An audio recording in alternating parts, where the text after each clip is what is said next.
नमस्कार. श्री स्वामी समर्थ. गावाकडचं जीवन आणि रेसिपी यूट्यूब चॅनलमध्ये तुम्हाला सर्वांचे अगदी मनापासून स्वागत. पिऊ नाही आली काय तर ना आता वाजलेले 9:30 आणि बाहेर एवढ्या विजांचा कडकडाट चालू झाला आहे ना की सांगायलाच नको.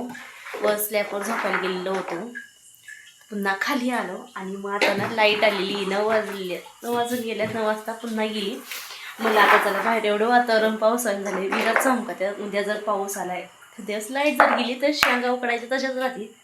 म्हणून आता शेंगा उकडायला घेतल्या तर फोडायचे. पाणी ठेवले गरम करायला आणि आता त्यात फोडून मग यामध्ये उकडायला ठेवायचे. तसं पण 10-11 वाजल्याशिवाय का झोप येत नाही, म्हणून तोपर्यंत उकडायला घ्या. आता फोडायला चल खालमध्ये दांडा हे घे ना, काय ती शर्ट घे त्याच्यावरती फोडू म्हणजे फरची खराब नाही व्हायची. आणि ही धुरल्या खायला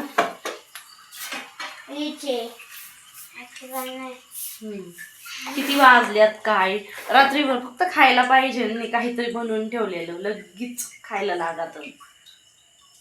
आता मी शेंगाच्या फोडून घेते आणि 5 वाजता कडवा आणायला गेलो ना त्यावेळेस देताना शेंगा घेऊन आली होती. म्हणजे सोमवार आहे त्याच्यामुळे मला उकडायला होती खायला पण होती, म्हणून शेंगा झाडाच्या काढून घेतल्या आणि धुवून चांगल्या ठेवल्या होत्या. मुलं आता उद्या सकाळच उकडीन गरम गरम खायला होईल.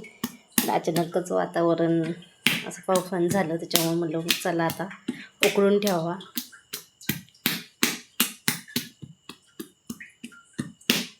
फोडून घेते अशा